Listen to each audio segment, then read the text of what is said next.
মাধ্যমে সোমবার শেষ হবে এই দুর্গা উৎসব।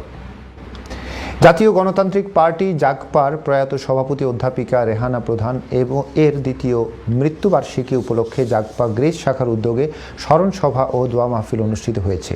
শনিবার সন্ধ্যায় গ্রিসের রাজধানী এথেন্সের একটি অভিজাত রেস্টুরেন্টে এই দোয়া মাহফিল অনুষ্ঠিত হয়।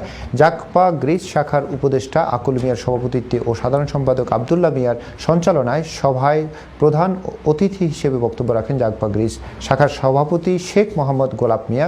বিশেষ অতিথির বক্তব্য রাখেন জাগপা গ্রিস শাখার সিনিয়র সহ সভাপতি মোহাম্মদ শানুর মিয়া, সহসভাপতি জহির রায়হান সহ সভাপতি ছানাউর রহমান ছানা, কবির মিয়া, মাসুম মিয়া, আব্দুস সামাদ, জুনেদ আহমেদ জুনু ও ইকবাল মারুফ হেলাল আহমেদ। এ সময় রেহানা প্রধানের আত্মার মাগফিরাত কামনায় বিশেষ মোনাজাত করা হয়। ফ্রান্সে বৌদ্ধদের অন্যতম ধর্মীয় উৎসব শুভ কঠিন চিবর দান অনুষ্ঠিত হয়েছে। প্যারিসের অদূর এস্টা বাংলাদেশি বুদ্ধগয়া প্রজ্ঞা বিহার মেডিটেশন সেন্টারে এই কঠিন চিবর দান অনুষ্ঠিত হয়। বুদ্ধগয়া প্রজ্ঞা বিহার মেডিটেশন সেন্টারের উদ্যোগে আয়োজিত এই দান সভায় সভাপতিত্ব করেন মৈত্রী বৌদ্ধ বিহারের অধ্যক্ষ ভদন্ত অনমাদশী থেরো।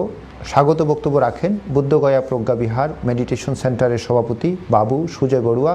পঞ্চশীল প্রার্থনা করেন বাবু কানন বড়ুয়া। প্রধান ধর্মদেশক ছিলেন কুশলায়ন বুদ্ধিস্ট মেডিটেশন সেন্টারের পরিচালক শ্রীমৎ জ্যোতিষার ভিক্ষু। বক্তারা বলেন, চিবর দান ধর্মীয় দৃষ্টিকোণ থেকে বৌদ্ধদের জন্য অত্যন্ত গুরুত্বপূর্ণ। নিউজ টাইমের এ পর্যায়ে দেশের আরও কিছু খবর। সাভারের আশুলিয়ায় মিনি ক্যাসিনো সহ 21 জনকে আটক করেছে র্যাপিড অ্যাকশন ব্যাটালিয়ন র্যাব 4।